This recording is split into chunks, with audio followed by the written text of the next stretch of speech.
저는 지금 법정에 서 있습니다. 27년을 살면서 한 번도 와본 적 없는 이 차가운 공간에서 저는 피고인석에 앉아 있어요. 죄목은 노인 김항죄. 73세 할머니를 속여 재산을 가로챘다는 혐의였습니다. 원고석에는 세 사람이 앉아 있었어요. 50대 중반의 여성, 40대 후반의 남성, 40대 중반의 여성. 모두 저를 칼날 같은 눈빛으로 쏘아보고 있었습니다. 그 옆에는 박정숙 할머니가 계셨어요. 평소처럼 단정한 베이지색 가디건을 입으신 할머니. 하지만 오늘따라 어깨가 많이 축 처져 보였습니다. 저는 목에 걸린 은목걸이를 무의식적으로 만지작거렸어요. 친할머니가 돌아가시며 제 손에 쥐어주신 마지막 선물이었습니다. 어떻게 이렇게 됐을까? 구독과 좋아요를 눌러주시면 가정의 행운이 가득해집니다. 모든 게 6개월 전부터 시작되었어요. 그날 오후 빵집 문이 열리며 익숙한 목소리가 들렸습니다. 민준아. 박정숙 할머니였어요.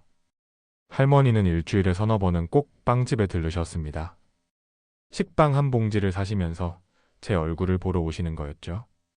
할머니, 오늘 신메뉴 나왔어요. 크림치즈 베이글이요. 어머, 그거 하나 줘봐. 역시 우리 민준이는 센스쟁이야. 할머니는 환하게 웃으셨어요. 저는 할머니와 이야기하는 시간이 좋았습니다. 할머니는 저를 친구처럼 대해주셨거든요. 민준아, 어제 드라마 봤어? 남주 진짜 답답하더라. 저도 봤어요. 근데 할머니, 그게 드라마니까요. 할머니는 20대 친구처럼 신나게 말씀하셨어요. 친할머니가 돌아가신 후 저는 오랫동안 가족의 따뜻함을 느끼지 못했습니다. 부모님은 이혼 후 각자의 삶을 사셨고요.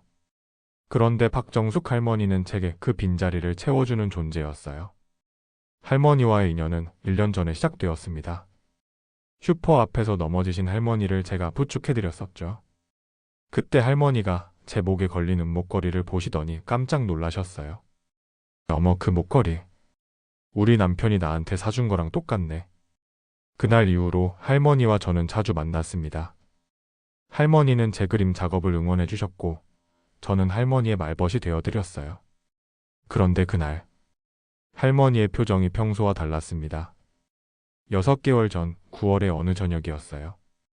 빵집 문을 닫을 시간이 다 되었을 때 할머니가 들어오셨습니다. 할머니의 손이 떨리고 있었어요. 민준아, 나 좀 도와줄 수 있어? 할머니는 가방에서 무언가를 꺼내셨습니다. 복권이었어요. 민준아, 이거 당첨됐어. 1등 50억. 저는 순간 숨이 멎는 것 같았습니다. 할머니, 대박이잖아요. 축하드려요. 저는 할머니의 손을 잡으며 환하게 웃었어요. 그런데 할머니는 웃지 않으셨습니다. 오히려 눈물이 그렁그렁 맺혀 있었어요. 민준아, 나 무서워. 네? 왜요? 자식들한테 얘기하면 뺏길 것 같아. 할머니의 목소리가 떨렸습니다. 할머니, 무슨 말씀이세요? 민준아, 너는 몰라. 내 자식들은 나한테 돈 달라고 할 때만 엄마 찾아. 생일에도 안 와. 명절에도 바쁘다고 안 와. 그런데 이 돈 안다면. 할머니는 말을 잇지 못하셨어요. 민준아, 나 혼자서는 무서워. 혹시 너 나랑 같이 가줄 수 있어? 할머니는 제 눈을 똑바로 보며 물으셨습니다. 저는 잠시 망설였어요. 하지만 할머니는 제게 친할머니 같은 분이었습니다.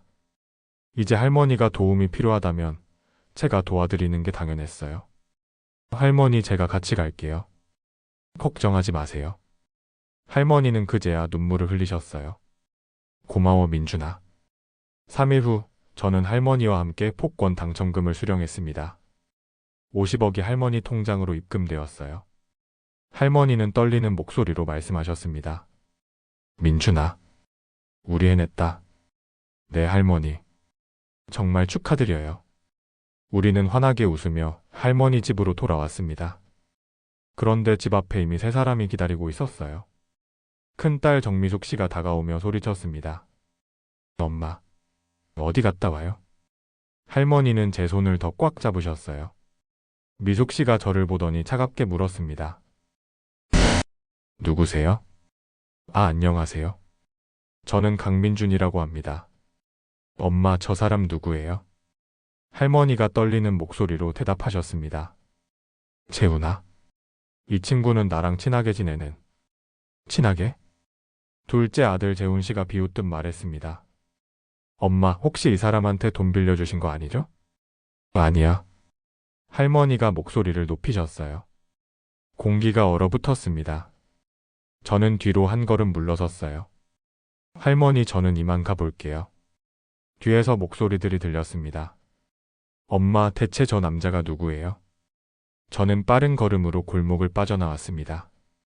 그날 밤부터 제 핸드폰이 울리기 시작했어요. 강민준 씨, 우리 엄마한테서 손 떼세요. 미숙 씨의 차가운 목소리였습니다. 27살 남자가 73살 할머니한테 왜 잘해요? 뭔가 노리는 게 있는 거 아니에요?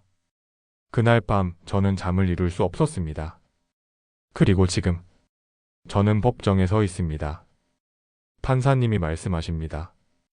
원고 측 증인 신문을 시작하겠습니다. 큰딸 정미숙 씨가 증인석에 섰습니다. 저 남자는 처음부터 우리 어머니를 노린 겁니다. 혼자 사시는 할머니를 타깃으로 삼아 접근했고 결국 47억을 뜯어내려 한 겁니다. 방청석에서 웅성거림이 들렸어요. 판사님이 저를 보셨습니다. 피고인 할 말 있습니까? 저는 천천히 일어섰습니다. 저는 박정숙 할머니를 진심으로 좋아합니다. 할머니는 제게 친구이자 가족입니다. 미숙 씨가 비웃었습니다. 친구? 27살과 73살이 친구라고요? 그때 뒤에서 목소리가 들렸습니다. 재판장님, 제가 말씀드리고 싶습니다. 박정숙 할머니가 일어서셨습니다. 할머니는 떨리는 걸음으로 증인석으로 걸어가셨어요. 그리고 저를 보며 미소 지으셨습니다. 저는 6개월 전 그날을 또렷하게 기억합니다. 복권 당첨금을 수령하러 가던 날 아침, 할머니는 평소보다 30분이나 일찍 빵집 앞에 나와 계셨어요. 손에는 작은 가방 하나만 들고 계셨습니다. 할머니, 많이 긴장되세요? 저는 할머니께 다가가며 물었습니다. 응. 떨려서 어젯밤에 한숨도 못 잤어. 할머니는 작게 웃으셨지만 손이 부들부들 떨리고 계셨어요. 저는 할머니의 팔을 부축했습니다. 천천히 가요. 제가 옆에 있으니까 괜찮을 거예요. 고마워, 민준아. 우리는 지하철을 타고 복권 본사로 향했습니다. 출근 시간이라 사람들이 많았어요. 할머니는 제 옆에 꼭 붙어서 계셨습니다. 민준아, 나 이거 꿈은 아니지? 할머니가 작게 물으셨어요. 꿈 아니에요. 진짜예요. 50억. 내가 평생 벌어도 못 모을 돈인데. 할머니는 멍한 표정으로 창밖을 바라보셨습니다. 복권 본사에 도착했어요. 생각보다 조용한 건물이었습니다. 직원분이 친절하게 안내해 주셨어요. 신분증 확인하겠습니다. 할머니는 떨리는 손으로 신분증을 건넸습니다. 직원분이 서류를 확인하고 고개를 끄덕이셨어요. 박정숙 고객님 맞으시죠? 축하드립니다. 감사합니다.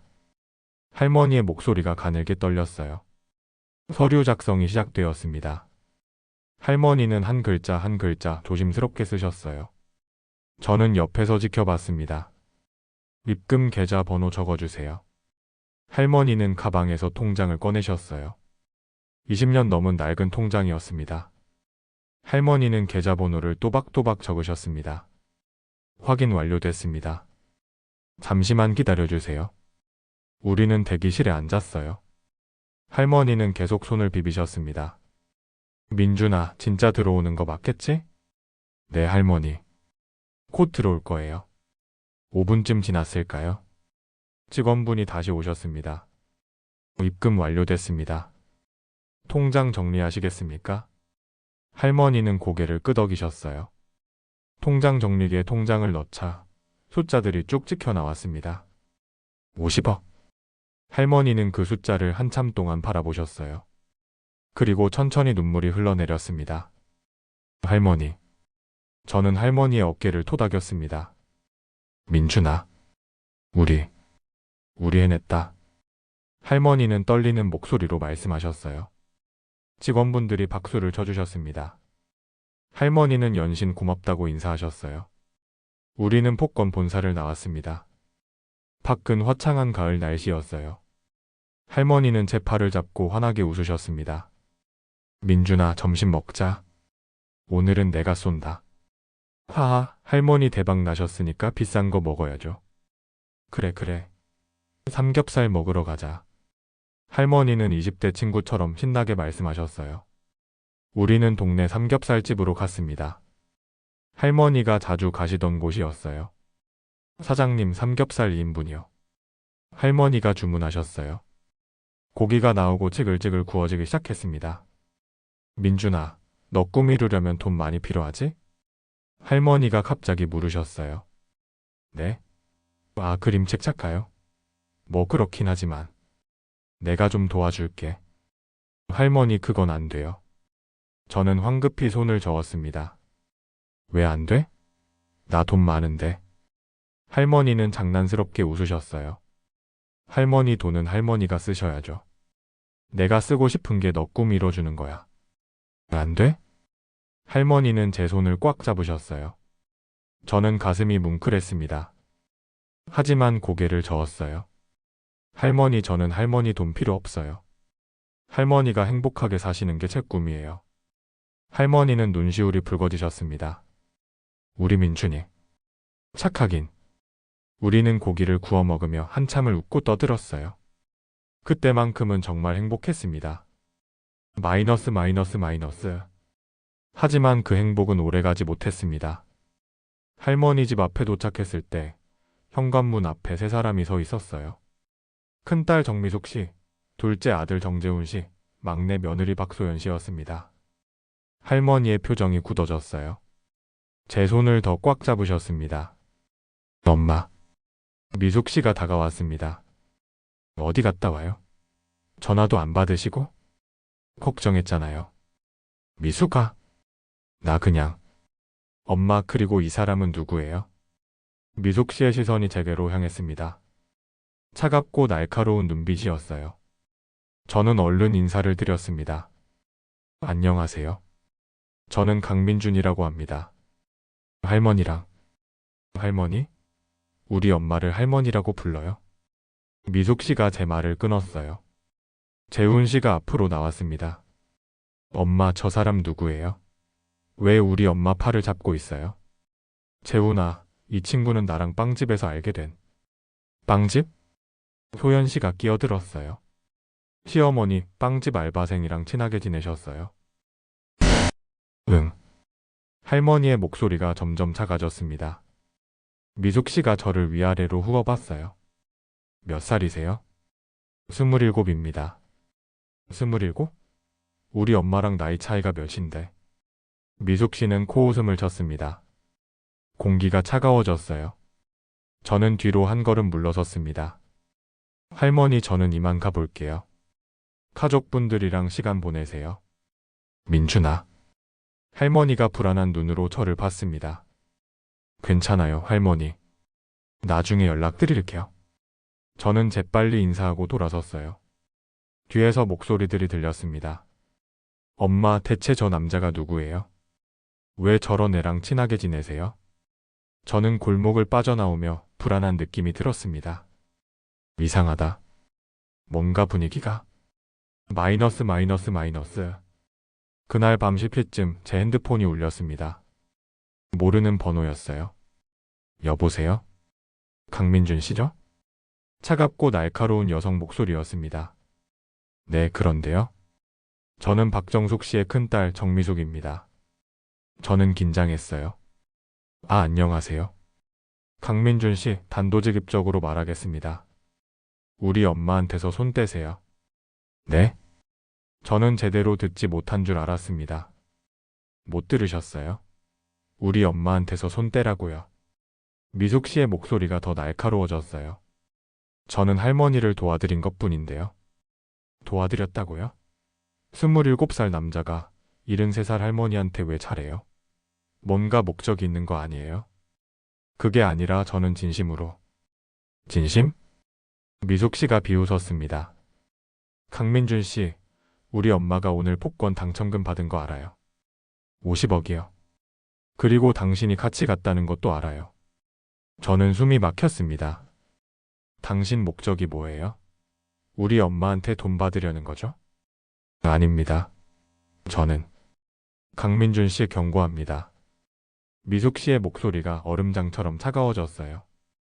다시는 우리 엄마 근처에 얼씬도 하지 마세요. 만약 또 보이면 법적 조치 취할 겁니다. 이해하셨죠? 그리고 전화가 끊겼습니다. 저는 멍하니 핸드폰을 내려다봤어요.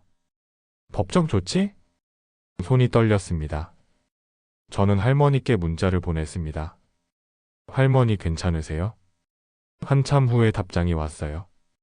응. 괜찮아. 걱정하지 마. 미안해.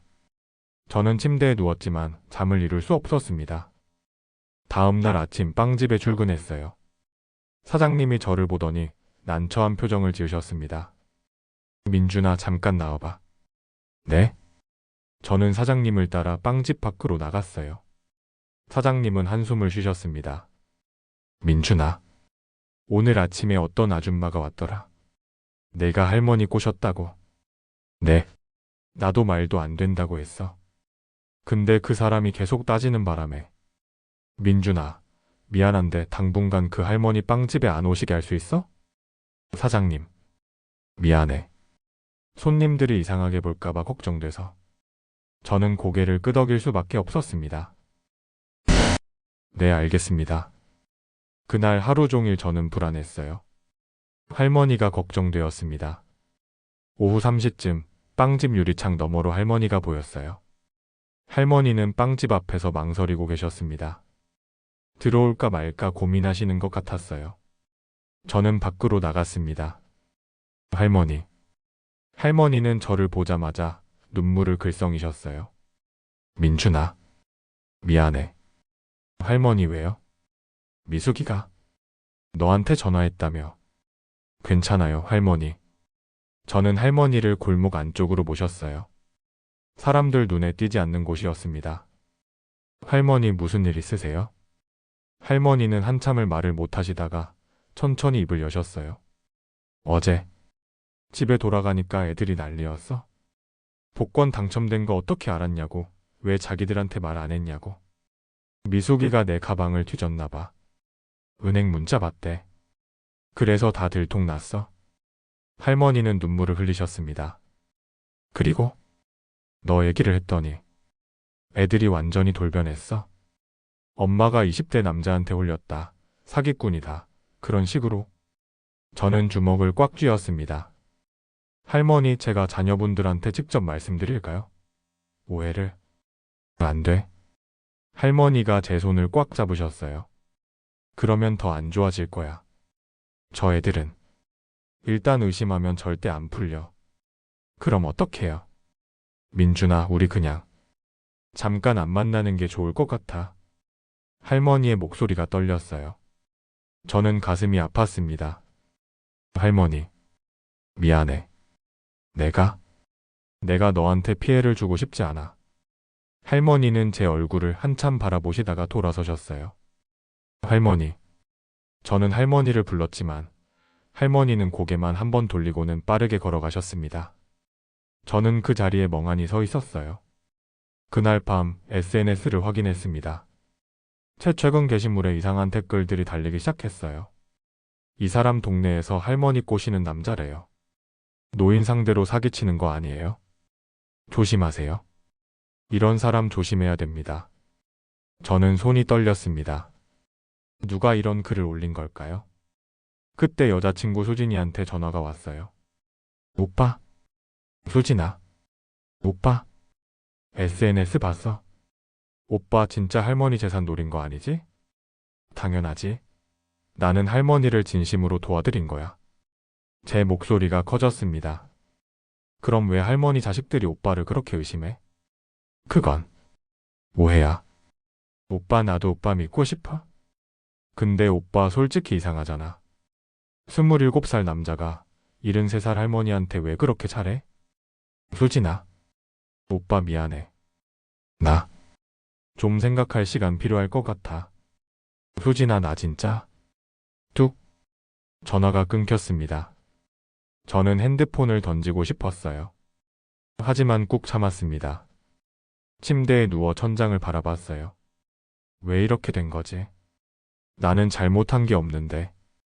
일주일이 지났습니다. 할머니와는 연락이 끊겼어요. 문자를 보내도 답장이 없었습니다. 빵집 사장님은 저를 보는 눈빛이 미묘했고 동네 사람들도 수군거렸습니다. 저 알바생 할머니 꼬셨대. 요즘 젊은 애들 무섭다니까. 저는 점점 외로워졌습니다. 어느 날 오후 빵집 문이 열렸어요. 정재훈 씨였습니다. 배가 나온 40대 후반 남성. 그는 저를 보자마자 다가왔어요. 강민준 씨? 네. 나 박정숙 아들 정재훈이야. 재훈 씨는 제 앞에 바짝 섰습니다. 우리 엄마한테서 손 떼? 저는 할머니를 그냥이 어딨어? 재훈 씨의 목소리가 커졌어요. 빵집 안에 손님들이 저희를 쳐다봤습니다. 27살 남자가 73살 할머니한테 왜 차래? 돈 노리는 거지? 아닙니다. 아니긴 뭐가 아냐. 우리 엄마가 당신한테 유언장까지 썼다는 거 알아? 저는 숨이 멎었습니다. 재훈 씨는 비웃었어요. 우리 엄마 가방 뒤져봤어. 변호사 명함 나오더군. 전화해서 확인했지? 우리 엄마가 당신한테 47억 준다는 유언장 썼다고 하더라. 빵집 안이 술렁였습니다. 47억? 저 알바생이? 재훈 씨가 큰 소리로 말했습니다. 여러분, 이 사람 조심하세요. 혼자 사는 할머니들한테 접근해서 재산 노리는 사기꾼입니다. 아닙니다. 저는 소리쳤어요. 저는 할머니를 진심으로 도와드린 거예요. 진심? 재훈 씨가 코웃음을 쳤습니다. 그럼 유언장 찢어? 지금 당장. 우리 엄마한테 받을 생각 없다고 말해. 그건. 저는 말을 잇지 못했습니다. 재훈 씨는 제 앞으로 더 다가왔어요. 강민준 씨, 우리 가족은 끝까지 싸울 겁니다. 당신을 절대 용서 안 해요. 각오하세요. 그리고 그는 빵집 문을 팍 차고 나갔습니다. 저는 그 자리에 멍하니 서 있었어요. 손님들의 수군거림이 들렸습니다. 저 사람 진짜 그런 거 아냐? 할머니한테 47억이나 받으려고 했대. 사장님이 제게 다가왔어요. 민준아, 오늘은 일찍 들어가. 내가 마무리할게. 사장님, 저는 정말. 알아. 근데 지금은 좀 쉬는 게 좋을 것 같아. 저는 앞치마를 벗었습니다. 빵집을 나서는데 다리에 힘이 풀렸어요. 이게 뭐지? 나는 잘못한 게 없는데. 집으로 돌아와 바닥에 주저앉았습니다. 핸드폰을 켰어요. SNS 알림이 수십 개였습니다. 모두 악플이었어요. 할머니 꼬시는 사기꾼. 이런 인간은 감옥에 가야 돼. 47억 노리고 접근한 파렴치한. 저는 핸드폰을 던졌습니다. 눈물이 났어요. 할머니. 할머니는 괜찮으실까?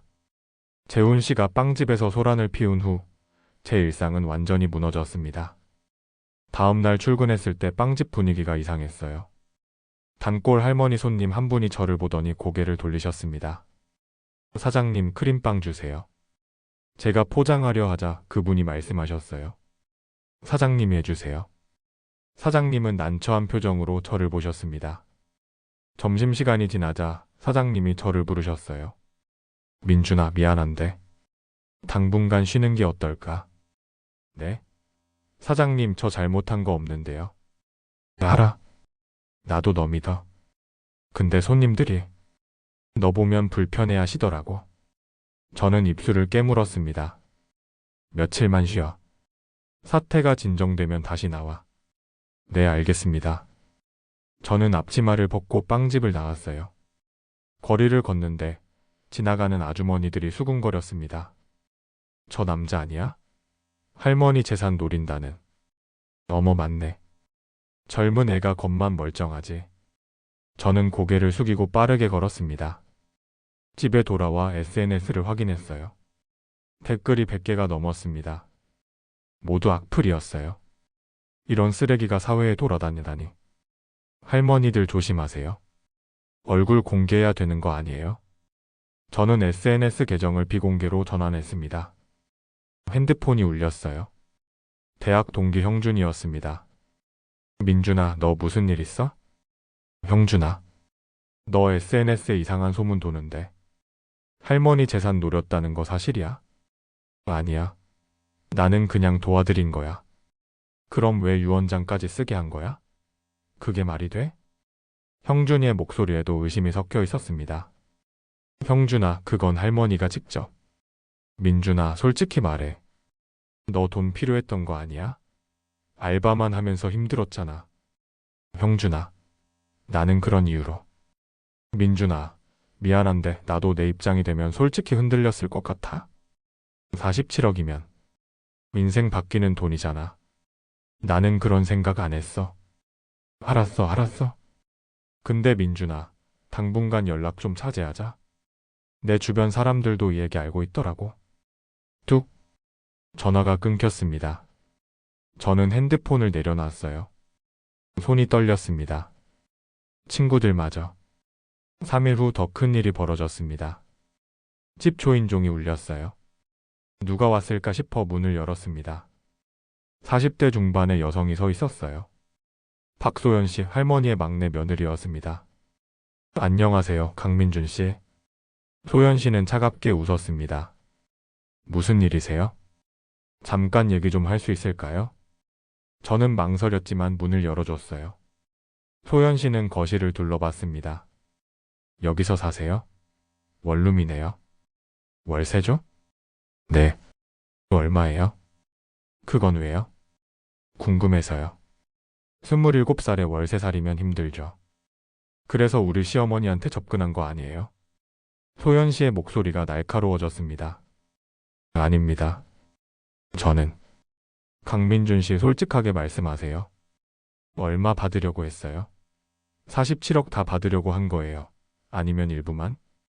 저는 받으려고 한 적 없습니다. 저는 목소리를 높였어요.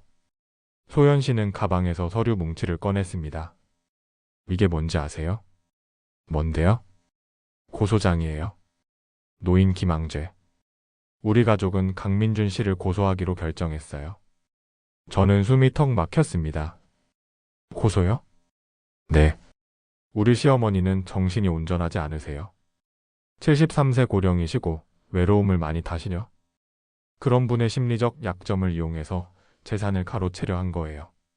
아닙니다. 할머니 정신은 멀쩡하세요. 그럼 왜 자식들 놔두고 당신한테 47억을 줘요? 그게 정상이에요? 소연 씨는 비웃었습니다. 강민준 씨, 마지막으로 기회 드릴게요. 유언장 철회하세요. 그리고 우리 시어머니한테 다시는 접근하지 마세요. 그러면 고소 취하해드릴게요. 안 됩니다. 저는 고개를 저었어요. 저는 할머니를 지킬 거예요. 할머니가 원하시는 거니까요. 소연 씨의 얼굴이 굳어졌습니다. 그럼 법정에서 봅시다. 각오하세요. 소연 씨는 일어나 문을 향했어요. 문 앞에서 돌아서더니 마지막으로 말했습니다. 참고로 동네 맘카페에 당신 얘기 올렸어요. 조심하세요. 그리고 문이 닫혔습니다. 저는 그 자리에 주저앉았어요. 고소. 법정. 저는 할머니께 전화를 걸었습니다. 여러 번 신호음이 울린 후 할머니가 받으셨어요. 여보세요? 목소리가 약하고 떨렸습니다. 할머니, 저예요. 민준이에요. 민준아. 할머니는 울먹이셨어요. 할머니 괜찮으세요? 미안해. 정말 미안해. 할머니, 며느리분이 저한테 오셨어요. 고소한다고? 알아. 나도 들었어. 미안해. 할머니는 계속 미안하다고만 하셨습니다. 할머니, 제가 자녀분들한테 직접 설명드릴까요? 오해를 풀어야. 안 돼. 할머니가 다급하게 말씀하셨어요. 그러면 더 안 좋아져. 저 애들은 이미 너를 나쁜 사람으로 생각하고 있어. 그럼 어떡해요, 할머니? 민준아. 할머니는 한참을 침묵하시다가 떨리는 목소리로 말씀하셨어요. 우리 그냥 포기하자. 네? 유언장 찢어버릴게. 그러면 애들이 너 괴롭히지 않을 거야. 할머니, 그러시면 안 돼요. 저는 소리쳤습니다. 할머니는 평생 자녀분들한테 이용당하셨잖아요. 이번만큼은 할머니가 원하시는 대로 하셔야죠. 하지만 너까지 힘들게 할 순 없어. 저는 괜찮아요. 제가 할머니 지킬게요. 민준아. 할머니는 눈물을 흘리고 계셨습니다. 할머니 저 믿으세요. 제가 꼭 할머니 곁에 있을게요. 고마워. 민준아. 정말 고마워.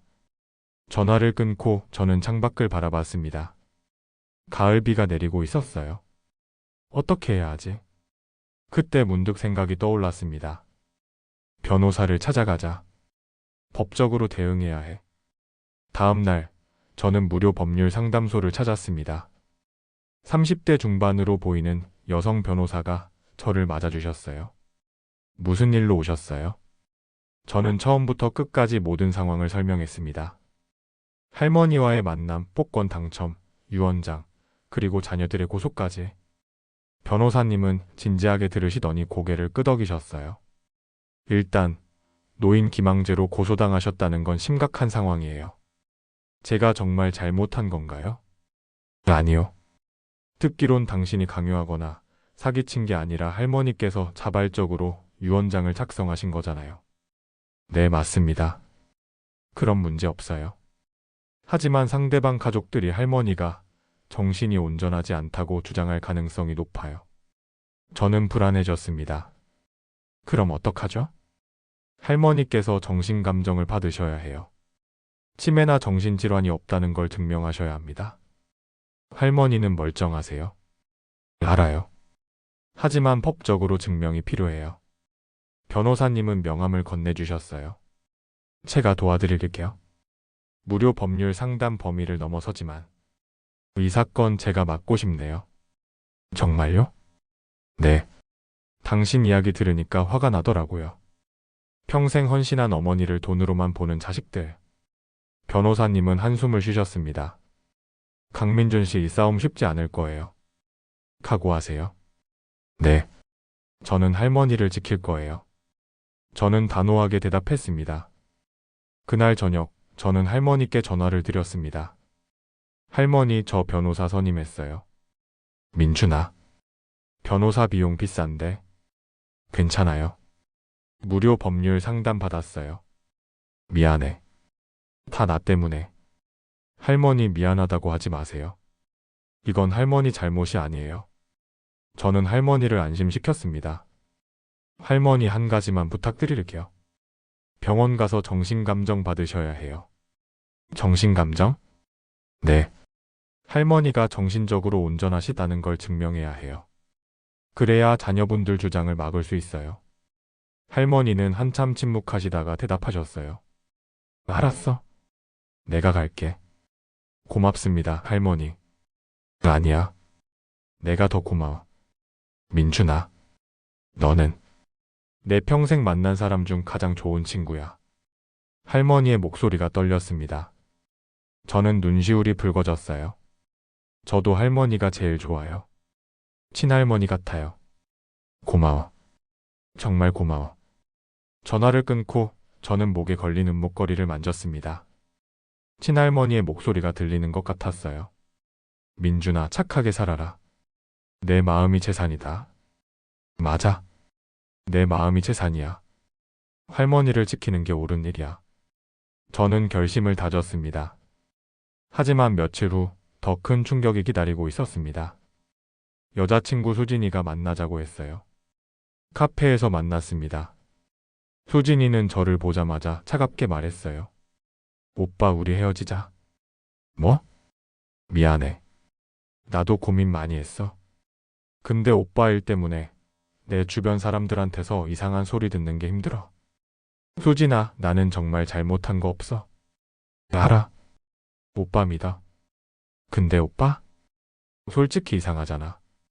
73살 할머니한테 47억을 받는 게 정상이야? 그건 할머니가 원하신 거야. 그래. 할머니가 원하셨겠지. 근데 오빠 왜 받으려고 해? 사양하면 되잖아. 저는 할 말을 잃었습니다. 효진이는 한숨을 쉬었어요. 오빠 미안해. 나는 이 상황이 너무 힘들어. 헤어지자. 효진이는 일어났습니다. 효진아, 오빠 행복해? 그리고 올바른 선택했으면 좋겠어. 효진이는 카페를 나갔어요. 저는 그 자리에 멍하니 앉아 있었습니다. 친구들도 여자친구도 심지어 동네 사람들도 모두 저를 떠났습니다. 이제 남은 건 저 혼자뿐이었어요.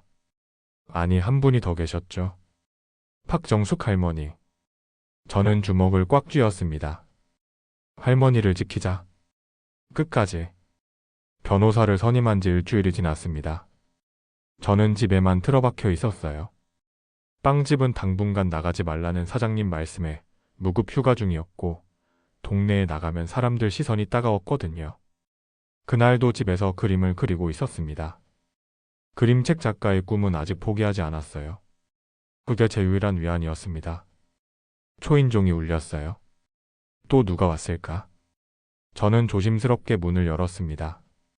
현관 앞에 한 할머니가 서 계셨어요. 75세쯤 되어 보이는 분이었습니다. 흰 머리를 단정하게 빗으시고 깨끗한 한복 바지 저고리를 입고 계셨어요. 강민준 씨 맞으시죠? 할머니의 목소리는 온화했지만 단단했습니다. 네, 그런데 누구세요? 저는 김영자라고 해요. 박정숙이 제 친구예요. 저는 깜짝 놀랐습니다. 아, 할머니 친구분이시구나. 들어오세요. 저는 황급히 문을 열어드렸어요. 영자 할머니는 작은 원룸을 둘러보시더니 방바닥에 앉으셨습니다. 민준 씨, 차 한 잔 주실래요? 아, 네. 잠깐만요. 저는 부랴부랴 보리차를 끓였어요. 할머니께 드리니 천천히 한 모금 드셨습니다. 민준 씨, 정숙이가 당신 이야기 자주 했어요. 정말요? 응. 젊은 친구가 생겼다. 그 친구랑 얘기하면 내가 다시 젊어지는 것 같다고요. 영자 할머니는 따뜻하게 미소 지으셨어요. 저는 가슴이 뭉클했습니다. 할머니. 할머니는 지금 괜찮으세요? 괜찮긴요. 저 애들한테 시달리고 계시려. 영자 할머니의 표정이 굳어졌습니다. 저 애들이 정수기를 감시하고 있어요. 외출할 때마다 어디 가냐고 묻고 핸드폰도 검사하고요. 뭐라고요? 저는 주먹을 쥐었습니다. 그래서 정수기가 당신한테 연락도 못하는 거예요. 저 애들이 핸드폰 확인하거든요. 그럼 할머니는 어떻게 저를 찾아오신 거예요? 정수기가 몰래 당신 주소를 새겨줬어요. 그리고 부탁했죠. 민준이 좀 도와달라고. 영자 할머니는 가방에서 작은 메모지를 꺼내셨습니다. 할머니의 손글씨로 제 주소가 적혀 있었어요. 저는 그 메모지를 보며 눈물이 날 것 같았습니다. 할머니가? 이렇게까지. 영자 할머니가 제 손을 잡으셨어요. 민준 씨, 제가 도와드릴게요. 네? 저는 정숙이랑 50년을 함께 살았어요. 저 애들이 어떻게 정숙이를 대해왔는지 다 알아요. 영자 할머니의 눈빛이 단호해졌습니다. 큰딸 미숙이는 20년 전에 8천만 원 빌려갔어요. 카드빚 갚는다고. 한 푼도 안 갚았죠. 그걸 어떻게? 제가 옆에서 다 봤어요. 정숙이가 식당에서 밤늦게까지 일하는 거, 무릎이 아파서 절뚝거리면서도 출근하는 거 다 봤습니다. 영자 할머니의 목소리가 떨렸어요. 둘째 재훈이는 3년 전에 사업 망하고 정숙이 집에 들어왔어요. 6개월 동안 공짜로 먹고 자면서 정숙이를 가정부처럼 부렸죠. 저녁 늦게 들어와서 엄마 배고파? 밥 좋아하더군요. 막내 며느리 소연이는 3년 동안 애를 정숙이한테 맡겼어요. 육아비 한 푼도 안 주고요. 오히려 시어머니가 손주 봐주는 게 당연하다고 했죠. 영자 할머니는 한숨을 쉬셨습니다. 그런 애들이 이제 와서 엄마 정신이 온전하지 않다. 20대 남자한테 홀렸다고 하는 거예요. 말도 안 되죠. 저는 가슴이 뜨거워졌습니다. 할머니, 고맙습니다. 민준 씨, 제가 증인으로 서겠어요. 법정에서 제가 다 말할게요. 정말요? 네. 정숙이는 제 평생 친구예요. 그 친구를 지키는 게 제 도리죠. 영자 할머니는 단호하게 말씀하셨습니다. 저는 바로 변호사님께 연락드렸어요. 변호사님 증인이 나타났어요. 정말요? 누구죠? 할머니 친구분이세요. 50년 지기래요. 자녀들이 할머니한테 어떻게 했는지 다 아신대요. 좋아요. 그분 모시고 사무실로 오세요. 바로 상담 진행하겠습니다. 저는 영자 할머니와 함께 변호사 사무실로 갔습니다. 변호사님은 영자 할머니의 증언을 꼼꼼히 기록하셨어요. 큰딸이 빌려간 8천만 원 증거가 있나요? 정수기가 은행 거래 내역 가지고 있어요. 제가 확인했습니다. 좋아요. 둘째 아들이 함께 살았던 기간은 3년 전 5월부터 11월까지요. 6개월 정도요. 막내 며느리가 아이를 맡긴 기간은 3년 동안이요. 아이가 2살 때부터 5살까지요. 변호사님은 고개를 끄덕이셨어요. 완벽합니다. 이 증언들이면 충분히 싸울 수 있어요. 정말요? 저는 희망이 보였습니다. 네. 상대방은 할머니가 정신이 온전하지 않다고 주장하겠지만 우리는 자녀들이 평생 할머니를 이용해 왔다는 걸 증명할 수 있어요. 변호사님은 자신 있게 말씀하셨습니다. 그리고 민준 씨 한 가지 더 필요해요. 뭔데요? 민준 씨가 할머니를 어떻게 도와드렸는지 증거가 필요해요. CCTV 영상, 문자 기록, 통화 기록 등등. 아, 그건 있어요. 저는 핸드폰을 꺼냈습니다. 할머니와 주고받은 수백 개의 문자들, 통화 기록들이 있었어요. 할머니, 오늘 빵 신제품 나왔어요. 하나 남겨놨어요. 민준아, 내일 병원 가는데 같이 가줄래?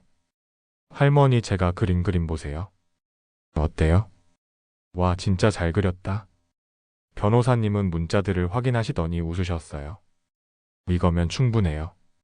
민준 씨가 할머니를 진심으로 대했다는 증거예요. 다행이다. 저는 안도의 한숨을 쉬었습니다. 사무실을 나오는 길, 영자 할머니가 제 팔을 잡으셨어요. 민준 씨 정숙이 만나고 싶어 해요. 정말요? 하지만 자녀분들이 제가 방법을 찾았어요. 내일 오후 2시에 동네 공원으로 오세요. 제가 정숙이를 데려갈게요. 고맙습니다, 할머니. 민준 씨 정숙이 많이 힘들어해요. 위로 좀 해주세요. 영자 할머니의 눈빛이 안타까웠습니다. 다음 날 오후 2시, 저는 동네 공원 벤치에 앉아 기다렸어요. 가을바람이 차갑게 불었습니다. 10분쯤 지났을까요? 멀리서 두 분의 할머니가 걸어오고 계셨어요. 박정숙 할머니였습니다. 할머니는 저를 보자마자 눈물을 흘리셨어요. 민준아. 할머니. 저는 달려가 할머니를 부축했습니다. 할머니는 많이 야위셨어요. 할머니 괜찮으세요? 응. 괜찮아. 너 보니까 괜찮아. 할머니는 제 손을 꽉 잡으셨습니다. 영자 할머니가 말씀하셨어요. 제가 잠깐 산책 다녀올게요. 두 분 얘기 좀 하세요. 영자 할머니는 자리를 비켜주셨습니다. 저와 정숙 할머니는 벤치에 나란히 앉았어요. 한참 동안 아무 말도 하지 못했습니다. 그저 손만 꼭 잡고 있었어요. 민준아. 미안해. 할머니가 먼저 입을 여셨습니다. 할머니 왜 미안해 하세요? 너까지 힘들게 해서. 내가 욕심부린 거야. 아니에요, 할머니. 할머니 잘못 아니에요. 저는 할머니의 손을 더 꽉 잡았습니다. 할머니 자녀분들이 할머니한테 어떻게 하세요? 감시해. 어디 가냐고 누구 만나냐고. 핸드폰도 매일 확인하고. 할머니의 목소리가 떨렸어요. 재훈이가 엄마, 정신과 검사 받으러 가자고 해. 나보고 치매 검사 받으래. 뭐라고요? 미숙이는 통장을 자기가 관리하겠대. 엄마가 또 이상한 사람한테 돈 줄까봐 걱정된다면서. 할머니는 눈물을 흘리셨습니다. 민준아, 내가 70년 넘게 살면서 이렇게 무서운 적이 없었어. 내 자식들이 이렇게 무서울 줄 몰랐어. 저는 할머니를 안아드렸습니다. 할머니, 제가 지켜드릴게요. 꼭요. 고마워. 민준아, 너 같은 친구가 있어서 내가 버틸 수 있어. 우리는 한참 동안 그렇게 있었습니다. 그때 영자 할머니가 돌아오셨어요. 정수가 슬슬 가야 할 것 같아. 재훈이가 전화할 시간이야. 정숙 할머니는 고개를 끄덕이시며 일어나셨어요. 민준아, 다음에 또 보자. 네, 할머니. 조심히 들어가세요. 할머니는 몇 번이고 뒤돌아보시며 손을 흔드셨습니다. 저는 할머니가 사라질 때까지 지켜봤어요. 집으로 돌아오는 길, 저는 결심했습니다. 절대 포기하지 말자. 할머니를 끝까지 지키자. 그날 밤 변호사님한테서 전화가 왔어요. 민준 씨, 상대방 측에서 조정 신청 들어왔어요. 조정이요? 네. 법정 가기 전에 합의하자는 거예요. 내일 만나자는데 가시겠어요? 네, 가겠습니다.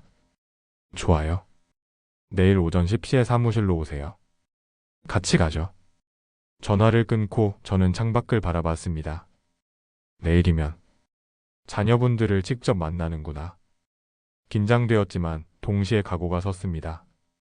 할머니를 위해서라면 무엇이든 할 수 있어. 다음 날 오전 10시, 저는 변호사 사무실에서 조정 장소로 향했습니다. 변호사님이 차 안에서 말씀하셨어요. 민준 씨, 오늘 상대방이 합의금을 제시할 거예요. 절대 흔들리지 마세요. 네, 알겠습니다. 그들은 민준 씨를 돈에 흔들리는 청년으로 보고 있어요. 하지만 우리는 증거가 있죠. 변호사님은 서류 가방을 두드리셨습니다. 조정실에 도착했어요. 문을 여니 이미 세 사람이 앉아 있었습니다.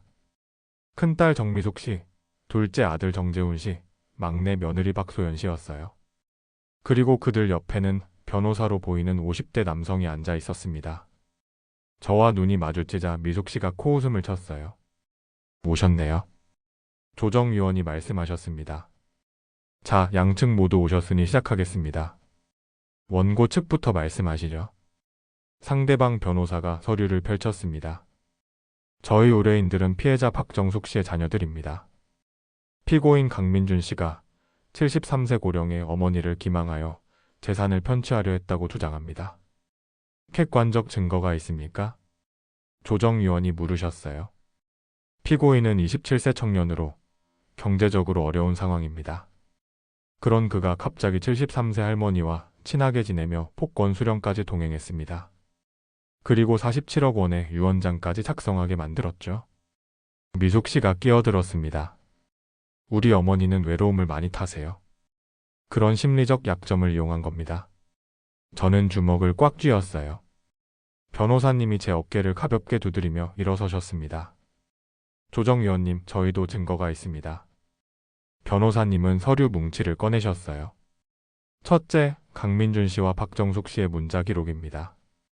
1년간 주고받은 수백 개의 문자를 보시면 알겠지만 강민준 씨는 단 한 번도 금전을 요구한 적이 없습니다.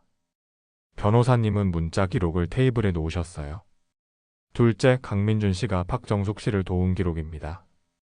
병원 동행, 장보기 도움, 스마트폰 사용법 교육 등 이 모든 게 CCTV와 증인으로 확인 가능합니다.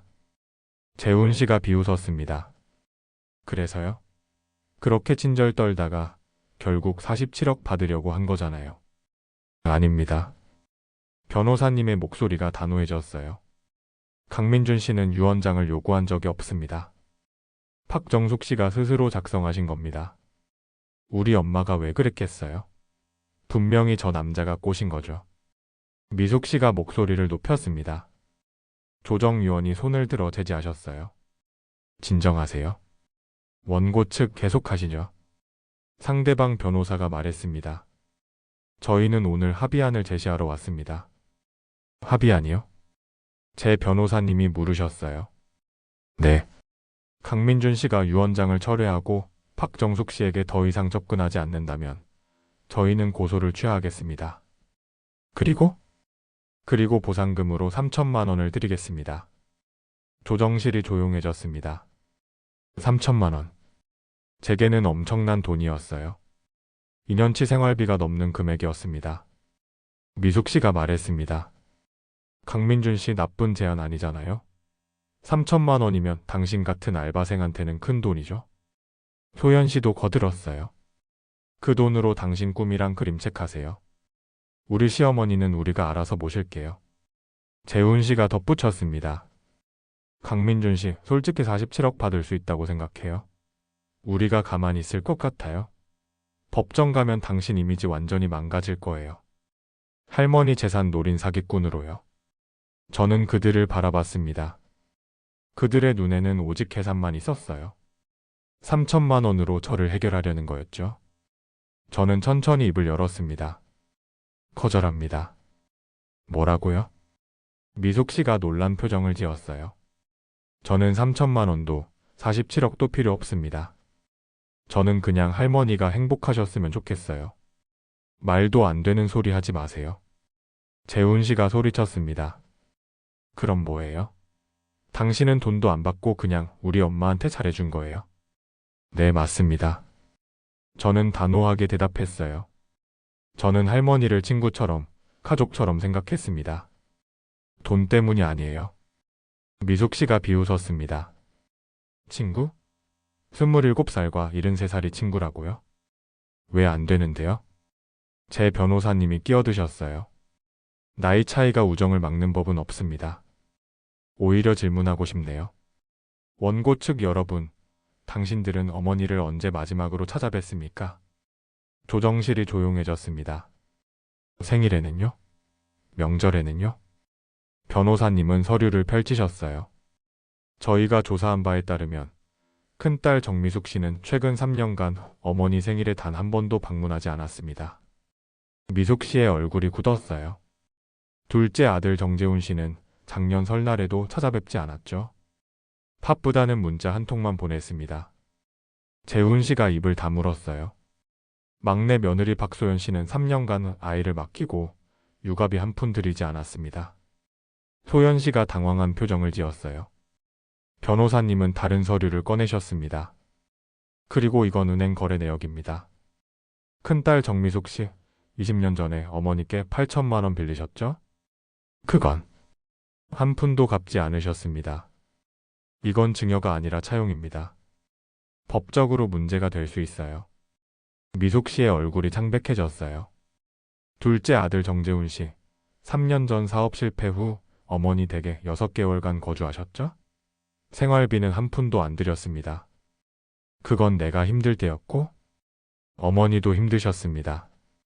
무릎 관절이 안 좋으신데 아들 빨래, 식사를 다 챙기셨죠? 재훈 씨가 고개를 숙였어요. 변호사님은 마지막 서류를 꺼내셨습니다. 그리고 이건 증인 진술서입니다. 김영자 씨, 박정숙 씨의 50년지기 친구분이죠. 이분이 지난 30년간 목격한 모든 것을 기록하셨습니다. 변호사님은 진술서를 읽기 시작하셨어요. 정미숙은 어머니가 아플 때도 병문안 한 번 오지 않았다. 전화로 걱정된다고만 했다. 정재훈은 어머니 집에 살면서 어머니를 하녀처럼 대했다. 새벽 2시에 귀가해서 라면 끓여달라고 했다. 박소연은 아이를 맡기고 필라테스 쇼핑을 다녔다. 어머니가 아이 때문에 허리를 다쳤을 때도 조심하시지라는 말만 했다. 조정실이 무거운 침묵에 빠졌습니다. 미숙 씨가 떨리는 목소리로 말했어요. 그래도 우리는 엄마 자식이에요. 피를 나눈 가족이고요. 제 변호사님이 조용히 대답하셨어요. 가족은 피가 아니라 마음입니다. 강민준 씨는 1년간 어머니 곁을 지켰습니다. 당신들은 30년간 어머니를 이용했고요. 상대방 변호사가 끼어들었습니다. 그렇다 해도 유 원장은 법적으로 문제가 있습니다. 자녀들의 유류분을 침해했으니까요. 유류분은 인정합니다.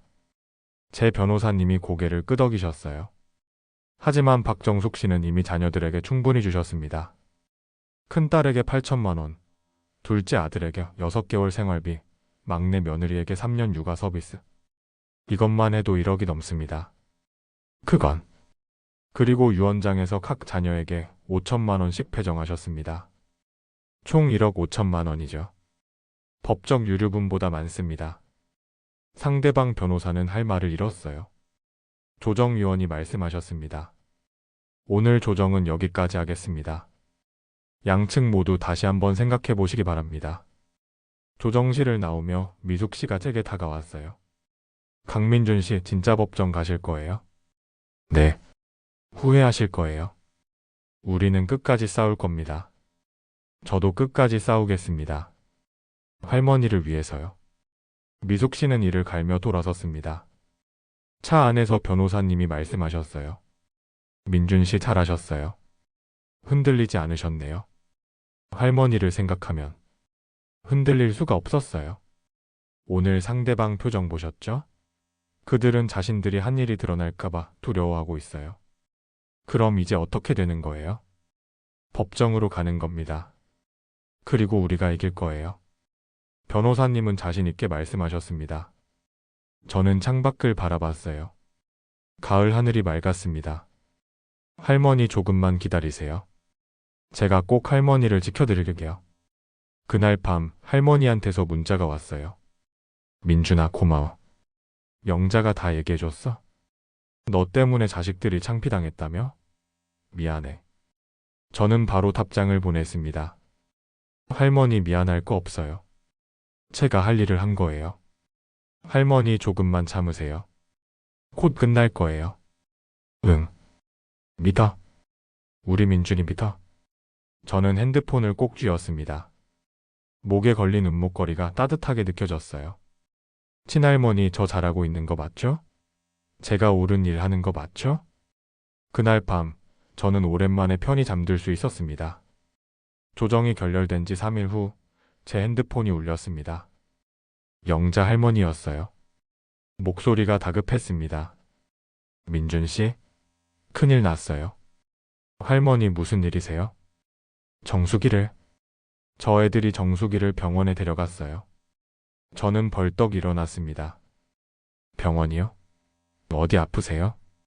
아니에요. 정신과예요. 치매 검사 받는다고.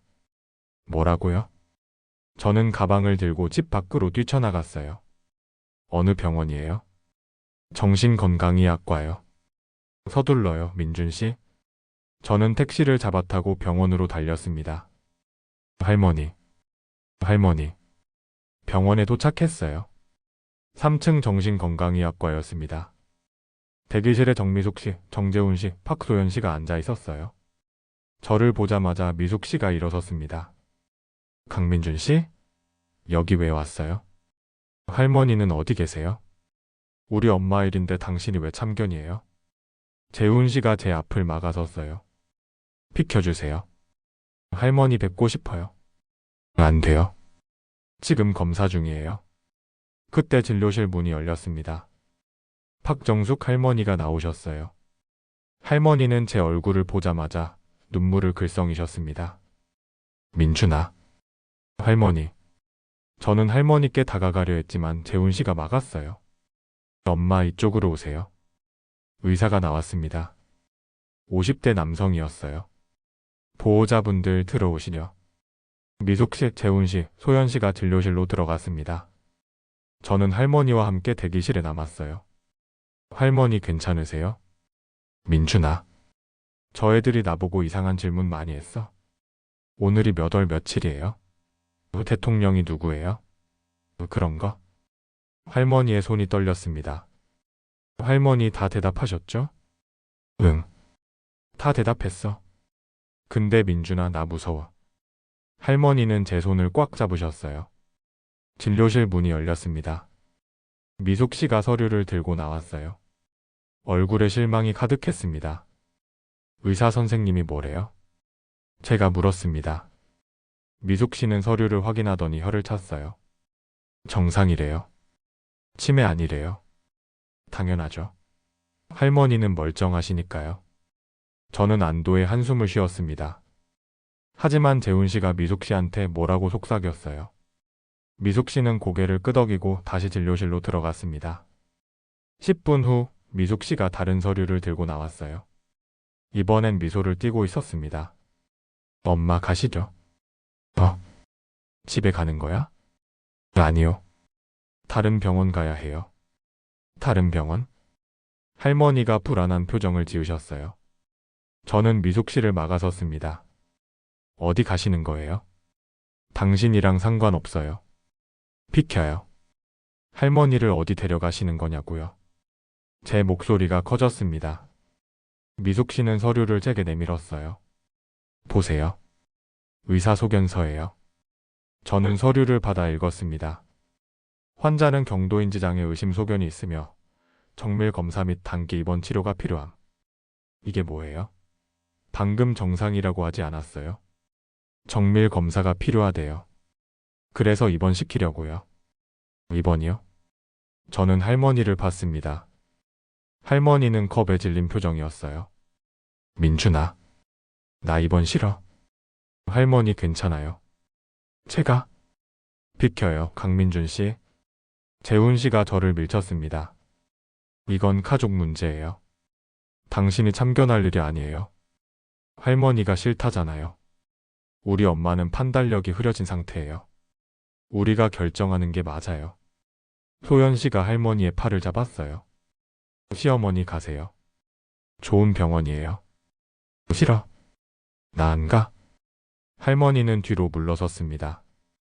저는 할머니를 가로막았어요. 할머니를 억지로 데려가시면 안 됩니다. 당신이 우리 엄마를 불법 감금하는 거예요.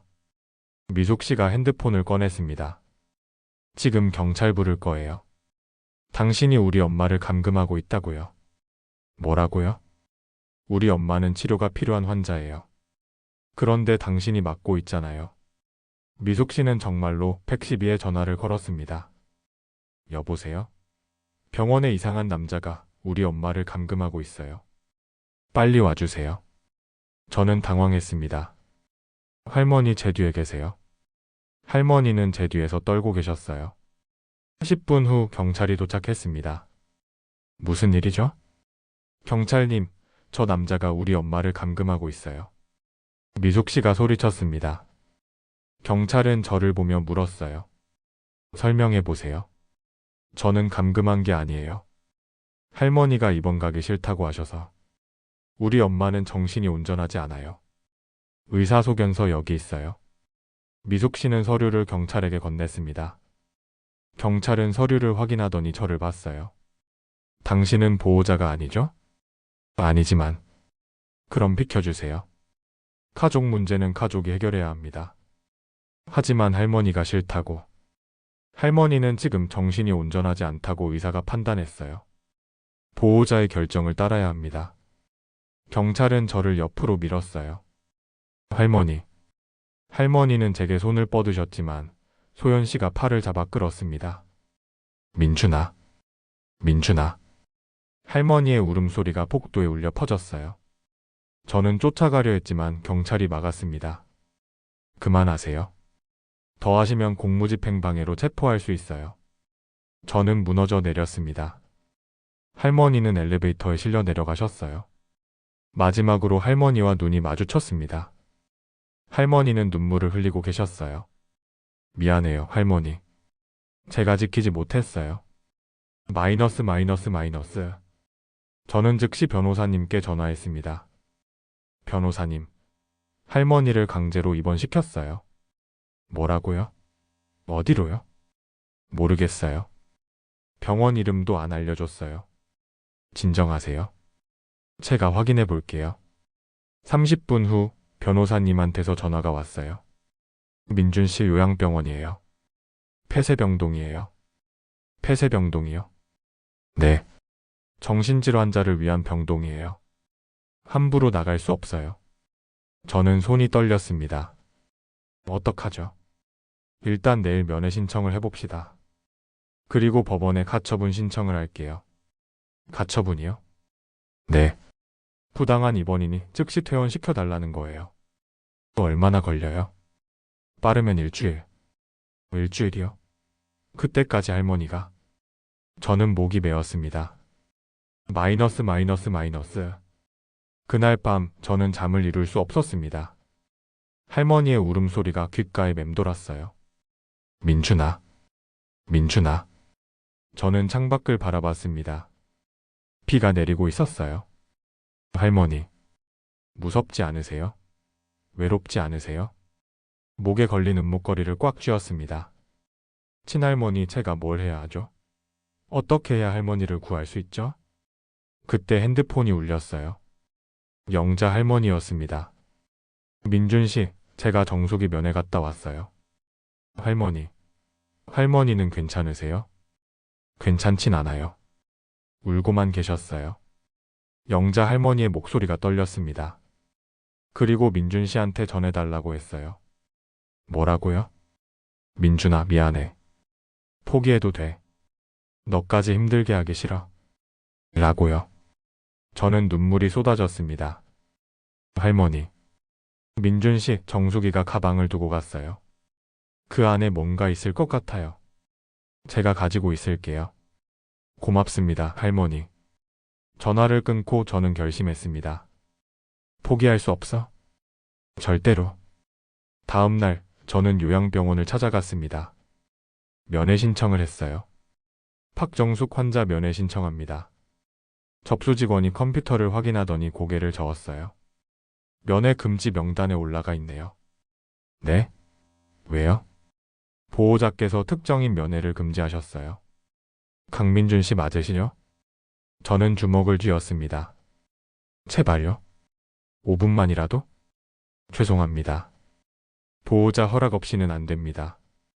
저는 병원 밖으로 나왔어요. 5층 폐쇄병동 창문을 올려다봤습니다. 할머니, 저기 계신 거죠? 그때 한 창문에서 누군가 손을 흔들고 있었어요. 박정숙 할머니였습니다. 저는 손을 흔들었어요. 할머니도 눈물을 흘리며 손을 흔드셨습니다. 하지만 곧 누군가 할머니를 끌고 갔어요. 창문에서 할머니가 사라졌습니다. 저는 그 자리에 무너져 내렸습니다. 할머니, 제가 꼭 구해드릴게요. 꼭. 그때 제 핸드폰이 울렸습니다. 변호사님이었어요. 민준 씨 희소식이 있어요. 뭔데요? 정신감정 결과 나왔어요. 할머니 정상이세요. 정말요? 네. 이거면 강제 입원이 부당하다는 걸 증명할 수 있어요. 저는 희망이 보였습니다. 그럼 할머니를 꺼낼 수 있어요? 네. 내일 법원에 가처분 신청할게요. 그리고 민준 씨, 영자 할머니가 중요한 걸 찾으셨대요. 뭔데요? 박정숙 할머니의 일기장이요. 30년치요. 저는 숨이 멎는 것 같았습니다. 일기장이요? 네. 거기에 자녀들이 어떻게 했는지 다 적혀 있대요. 이거면 법정에서 이길 수 있어요. 저는 주먹을 꽉 쥐었습니다. 할머니 조금만 기다리세요. 제가 꼭 구해드릴게요. 법정에 들어서는 순간 제 심장이 미친 듯이 뛰었습니다. 방청석에는 사람들이 가득 차 있었어요. 동네 주민들, 언론사 기자들, 그리고 박정숙 할머니가 계셨습니다. 할머니는 일주일 만에 병원에서 나오셨어요. 가처분 신청이 받아들여진 덕분이었습니다. 할머니는 많이 야위셨어요. 하지만 저를 보자마자 환하게 웃으셨습니다. 저도 할머니께 고개 숙여 인사드렸어요. 원고석에는 정미숙 씨, 정재훈 씨, 박소연 씨가 앉아 있었습니다. 그들은 저를 칼날처럼 노려보고 있었어요. 판사님이 입장하셨습니다. 지금부터 노인 기망 사건 재판을 시작하겠습니다. 마이너스.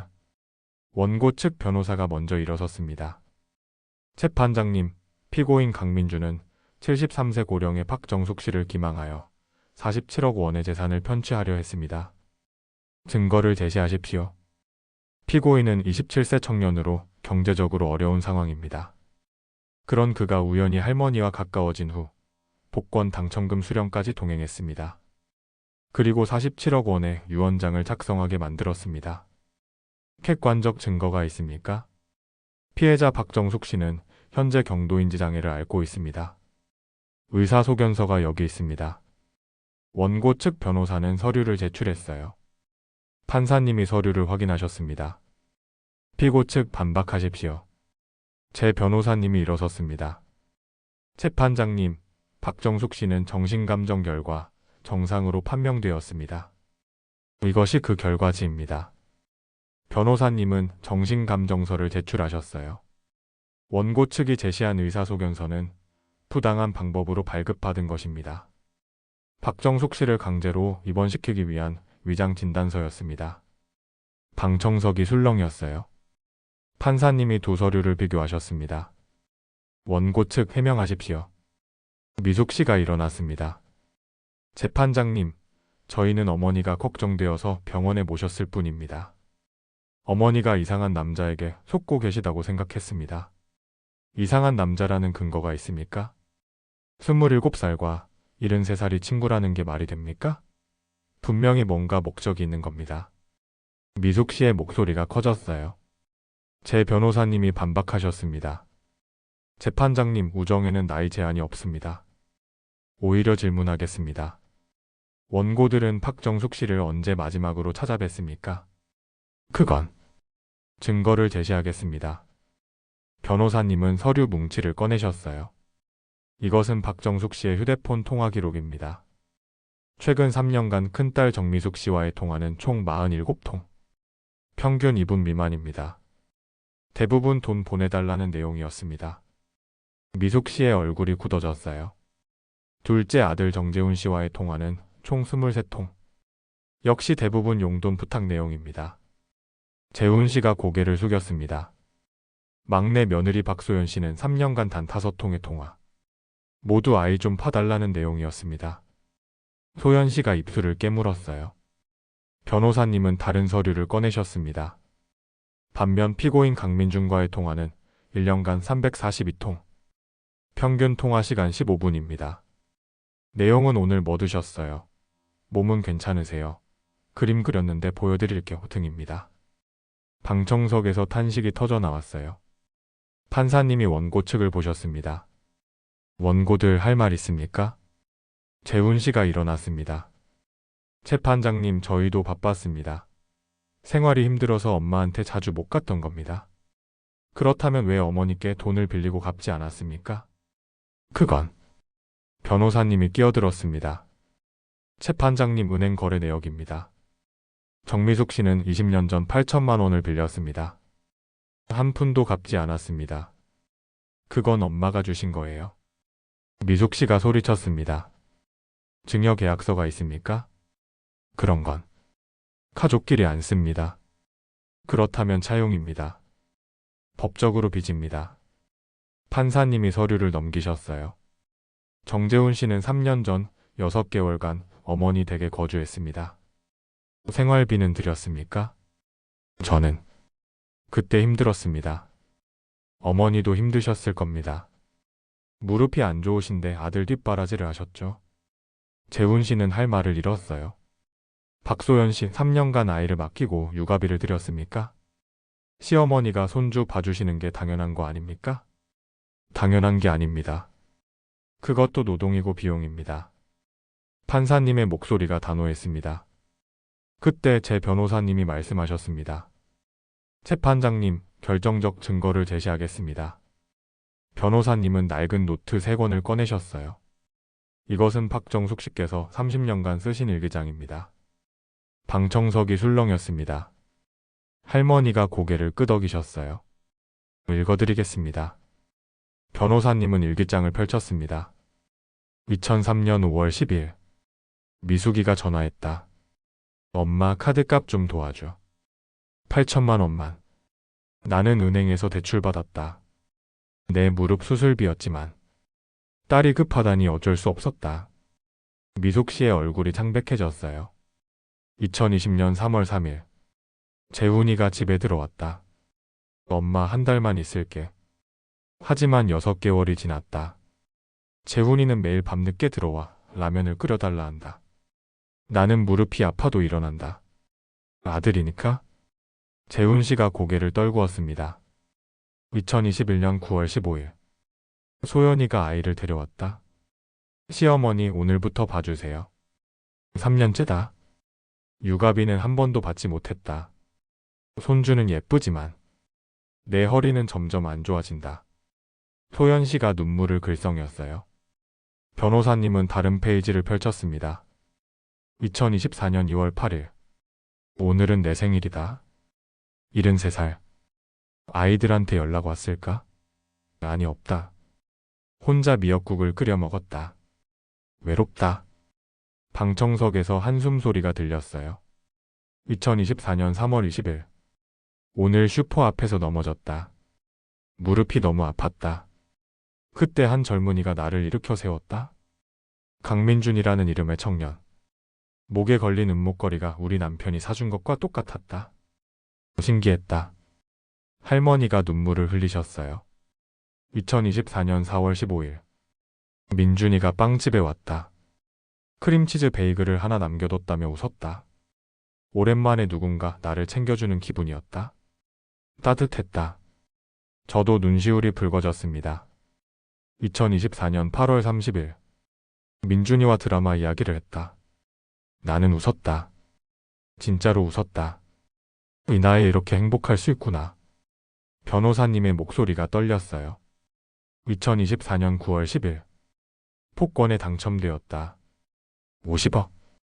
하지만 기쁘지 않았다. 자식들이 알면 뺏길 것 같았다. 민준이한테 부탁했다. 이 아이만 믿을 수 있었다. 2024년 9월 25일. 자식들이 알았다. 역시나 돈 이야기만 했다. 엄마 통장 우리가 관리할게. 나는 무서웠다. 70년을 살면서 내 자식들이 이렇게 무서울 줄 몰랐다. 미숙 씨, 재훈 씨, 소연 씨가 모두 고개를 숙였어요. 변호사님은 마지막 페이지를 펼쳤습니다. 2024년 10월 1일. 변호사를 찾아갔다. 유언장을 썼다. 자식들에게는 각 5천만 원. 그리고 나머지 47억은 민준이에게. 민준이는 내 평생 만난 사람 중 가장 좋은 친구다. 아니, 진짜 가족이다. 피는 안 섞였지만. 방청석에서 울음소리가 터져나왔어요. 판사님도 눈시울을 붉히셨습니다. 증인 박정숙 씨, 증인석으로 나오십시오. 할머니가 떨리는 걸음으로 증인석에 서셨어요. 증인 일기장이 본인이 쓰신 게 맞습니까? 네, 맞습니다. 할머니의 목소리가 떨렸습니다. 유언장도 본인 의지로 작성하신 겁니까? 네, 제가 쓰고 싶어서 썼습니다. 왜 자녀들이 아닌 강민준 씨에게 47억을 주려 하셨습니까? 할머니는 눈물을 흘리며 말씀하셨어요. 제 자식들은 저한테 돈 달라고 할 때만 엄마를 찾았어요. 생일에도 명절에도 안 왔어요. 저는 평생 외로웠어요. 할머니는 저를 보셨습니다. 그런데 민준이는 제게 진짜로 잘해줬어요. 돈 때문이 아니라 그냥 저를 좋아해 줬어요. 저랑 드라마 이야기하고 제 그림 보고 좋아하고 아플 때 병원 데려다 주고. 할머니의 목소리가 울먹였어요. 저는 이 아이가 제 진짜 손자 같았어요. 아니, 진짜 친구 같았어요. 그래서 제 돈을 이 아이한테 주고 싶었어요. 제 마음이에요. 제 선택이에요. 할머니는 목소리를 높이셨습니다. 방청석에서 박수가 터져나왔어요. 판사님이 원고 측을 보셨습니다. 원고들 마지막으로 할 말 있습니까? 미숙 씨가 떨리는 목소리로 말했어요. 엄마, 미안해요. 저희가 잘못했어요. 미숙 씨는 울기 시작했습니다. 재훈 씨도 눈물을 흘렸어요. 엄마 죄송합니다. 제가 못난 아들이었어요. 소연 씨도 고개를 숙였습니다. 시어머니 정말 죄송합니다. 하지만 할머니는 그들을 보지 않으셨어요. 저를 보며 말씀하셨습니다. 민준아, 고마워. 정말 고마워. 저도 눈물이 쏟아졌습니다. 할머니. 마이너스. 판사님이 망치를 두드리셨습니다. 판결하겠습니다. 법정이 조용해졌어요. 피고인 강민준에게 무죄를 선고합니다. 와. 방청석에서 환호성이 터져나왔습니다. 박정숙 씨의 유언장은 본인의 자유의지로 작성된 것으로 유효합니다. 원고들의 모든 주장을 기각합니다. 판사님은 원고 측을 보셨어요. 그리고 원고들의 박정숙 씨에 대한 강제 입원, 명예훼손, 협박 등에 대해서는 별도로 조사할 것을 권고합니다. 미숙 씨, 재훈 씨, 소연 씨의 얼굴이 창백해졌어요. 의상으로 재판을 마치겠습니다. 법정 밖으로 나오자 할머니가 책에 달려오셨어요. 민준아. 할머니. 우리는 꼭 껴안았습니다. 고마워. 정말 고마워. 할머니, 제가 더 감사해요. 영자 할머니도 다가오셨어요. 민준 씨 정말 수고 많으셨어요. 기자들이 몰려들었습니다. 강민준 씨, 한 말씀 해주세요. 저는 카메라를 보며 말했습니다. 저는 그냥 할머니가 좋았어요. 진짜 가족은 피가 아니라 마음이라는 걸 할머니가 가르쳐 주셨어요. 그날 우리는 정말 웃을 수 있었습니다. 1년이 지났습니다. 저는 지금 작은 서점 앞에 서 있어요. 오늘은 제 인생에서 가장 중요한 날입니다. 강민준 첫 그림책 출판 기념회. 서점 입구에 걸린 현수막을 보며 저는 깊게 숨을 들이마셨습니다.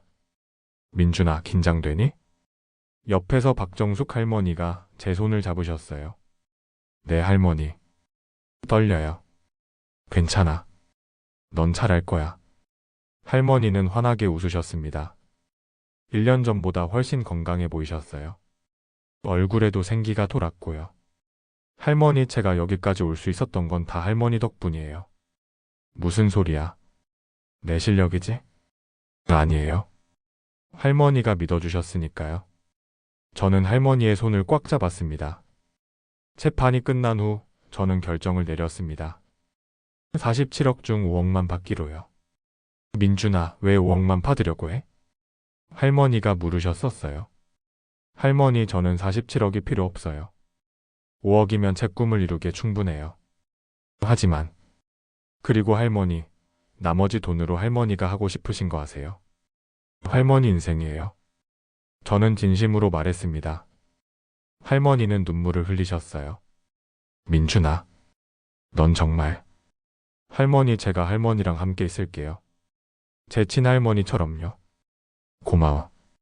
정말 고마워. 그렇게 저는 5억을 받았습니다. 그 돈으로 작은 집을 샀어요. 할머니와 함께 살 수 있는 2층짜리 작은 집이었습니다. 1층은 할머니 방과 거실, 2층은 제 작업실이었어요. 민준아, 나는 1층에서 살 테니까 너는 2층에서 편하게 그림 그려. 네, 할머니. 저는 그림책 작가의 꿈을 이루기 시작했습니다. 매일 아침 할머니와 함께 식사하고, 낮에는 그림을 그리고, 저녁에는 할머니와 산책했어요. 민준아, 오늘 그림 어때? 할머니, 와서 보세요. 할머니는 제 작업실에 올라와 그림을 보셨어요. 와, 정말 예쁘다. 할머니가 모델이에요. 어머나? 제 첫 그림책 제목은 할머니의 목걸이였습니다. 73세 할머니와 27세 청년이 친구가 되는 이야기였어요. 그리고 그들이 함께 행복을 찾아가는 과정이었죠. 할머니를 모델로 그렸고 제 이야기를 담았습니다. 출판사에 보냈더니 바로 연락이 왔어요. 정말 감동적인 이야기네요. 출판하고 싶습니다. 그렇게 오늘 출판 기념회를 열게 되었습니다. 서점 안으로 들어갔어요. 사람들이 가득 차 있었습니다. 영자 할머니도 오셨고 변호사님도 오셨어요. 빵집 사장님도 오셨고요. 그리고 멀리 구석에 세 사람이 서 있었습니다. 정미숙 씨, 정재훈 씨, 박소연 씨였어요. 저는 놀라서 할머니를 팠습니다. 할머니, 자녀분들이. 응. 내가 연락했어? 할머니는 조용히 말씀하셨어요. 할머니. 민준아, 그래도 내 자식들이야. 한 번은 기회를 줘야지. 할머니는 미소 지으셨습니다. 재판 후 자녀들은 할머니께 진심으로 사과했어요. 매주 찾아뵙고 할머니를 챙기기 시작했습니다. 하지만 할머니는 저와 함께 사는 걸 선택하셨어요. 너희들은 너희 가정이 있잖아. 나는 민준이랑 살 거야. 자녀들은 이해한다고 했습니다. 출판 기념회가 시작되었어요. 저는 마이크를 잡았습니다. 안녕하세요. 저는 그림책 작가 강민준입니다. 박수가 터져나왔어요. 제 첫 그림책 할머니의 목걸이는 실화를 바탕으로 만들었습니다. 바로 저와 박정숙 할머니 이야기예요. 저는 할머니를 보며 말했습니다. 1년 전 저는 할머니를 만났어요. 슈퍼 앞에서 넘어지신 할머니를 부축하면서요. 그때부터 우리는 친구가 되었습니다. 많은 사람들이 물었어요. 27살과 73살이 어떻게 친구냐고요. 하지만 저는 대답했습니다. 나이가 뭐가 중요한가요? 마음이 통하는 데라고요. 할머니가 눈물을 글썽이셨어요. 할머니는 제게 가족의 의미를 가르쳐 주셨어요.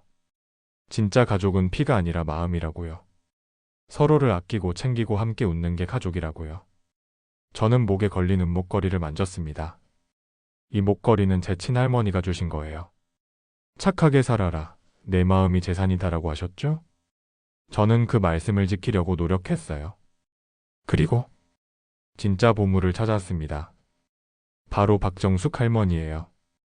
방청석에서 흐느끼는 소리가 들렸어요. 할머니 무대로 나와주세요.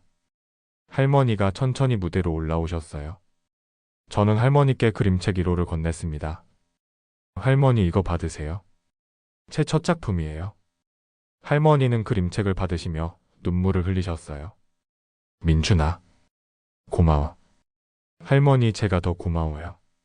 할머니가 제 인생을 바꿔주셨어요. 우리는 꼭 껴안았습니다. 방청석에서 박수가 터져 나왔어요. 행사가 끝난 후 정미숙 씨가 조심스럽게 다가왔어요. 민준 씨? 네. 저희 정말 미안했어요. 그리고 고마워요. 미숙 씨는 고개를 숙였습니다. 우리 엄마를 지켜줘서 고마워요. 우리가 못한 걸 당신이 해줬어요. 재훈 씨도 다가왔어요. 민준 씨 저도 죄송합니다. 그리고 감사합니다. 소연 씨도 눈물을 흘리며 말했어요. 정말 감사해요. 시어머니가 이렇게 행복해 하시는 거 처음 봐요. 저는 그들을 보며 말했습니다. 할머니를 많이 찾아뵙세요. 할머니는 여러분을 사랑하세요. 네, 그럴게요. 그들은 할머니께로 갔어요. 할머니는 자녀들을 보며 미소 지으셨습니다. 엄마, 그래 왔니? 책 재밌었니? 네, 엄마. 정말 감동적이었어요. 미숙 씨가 할머니를 껴안았습니다. 저는 그 모습을 보며 미소 지었어요. 할머니 행복하세요? 그게 제가 원하는 거예요. 그날 밤 집으로 돌아와 할머니와 함께 차를 마셨습니다. 민준아, 오늘 정말 좋았어. 저도요, 할머니. 근데 민준아, 나머지 돈 어떻게 할 거야? 할머니가 물으셨어요. 할머니가 쓰시고 싶은 대로 쓰세요. 아니야. 나는 이미 충분히 행복해. 그래서 말인데. 할머니는 서류 봉투를 꺼내셨어요. 이거 봐봐. 저는 서류를 열었습니다. 혼자 사시는 어르신 돕기 재단 설립.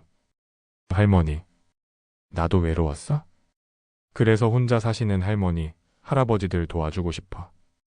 우리처럼 젊은 친구들 만날 수 있게. 할머니는 환하게 웃으셨어요. 그리고 민준아, 너도 이 재단 이사로 들어와 줄래? 할머니, 당연하죠. 저는 할머니를 껴안았습니다. 6개월 후 따뜻한 친구 재단이 설립되었습니다. 혼자 사시는 어르신들과 청년들을 연결해주는 재단이었어요. 할머니는 재단 이사장이 되셨고 저는 이사가 되었습니다. 매주 어르신들과 청년들이 만나 함께 시간을 보냈어요. 산책도 하고 그림도 그리고 이야기도 나누고요. 할머니, 오늘 새로운 친구 칠상이 매칭됐대요. 어머, 정말? 좋겠다. 할머니는 정말 행복해 하셨어요. 저도 행복했습니다. 2년 후, 저는 2번째 그림책을 출판했어요. 제목은 따뜻한 친구였습니다. 어르신과 청년이 친구가 되는 이야기들을 담았어요. 그림책은 베스트셀러가 되었습니다. 인터뷰 요청이 쏟아졌어요. 강민준 작가님, 성공 비결이 뭔가요? 제 옆에 좋은 친구가 있어서요. 저는 옆에 앉은 할머니를 보며 웃었습니다. 할머니도 환하게 웃으셨어요. 그로부터 5년이 흘렀습니다. 저는 지금 32세, 할머니는 78세가 되셨어요. 우리는 여전히 함께 살고 있습니다. 매일 아침 함께 식사하고 할머니는 재단 일을 하시고 저는 그림을 그려요. 저녁에는 함께 산책하며 오늘 있었던 일을 나눕니다. 민준아, 오늘 재단에서 새로운 할머니 한 분 오셨어? 외로워하시더라고? 그래요? 제가 내일 뵈러 갈게요. 응. 네가 가면 좋아하실 거야. 할머니는 미소 지으셨어요. 어느 날 저녁, 우리는 집 앞 벤치에 앉아 석양을 바라봤습니다. 민준아, 내 할머니. 너 만나서 정말 행복했어. 저도요, 할머니. 너는 내 진짜 손자야. 아니, 진짜 친구고? 할머니는 제 손을 꽉 잡으셨어요. 저도 할머니 손을 꼭 잡았습니다. 할머니, 저한테 가족이 뭔지 가르쳐 주셔서 고마워요. 가족은 피가 아니라 마음이지. 네, 맞아요. 할머니는 제 가족이에요. 진짜 가족? 우리는 석양을 바라보며 웃었습니다. 목에 걸린 은목걸이가 석양빛에 반짝였어요. 친할머니 지켜보고 계시요? 저는 할머니 말씀대로 착하게 살았어요. 그리고 진짜 보물을 찾았습니다. 돈이 아니라 사람을요. 바로 박정숙 할머니를요.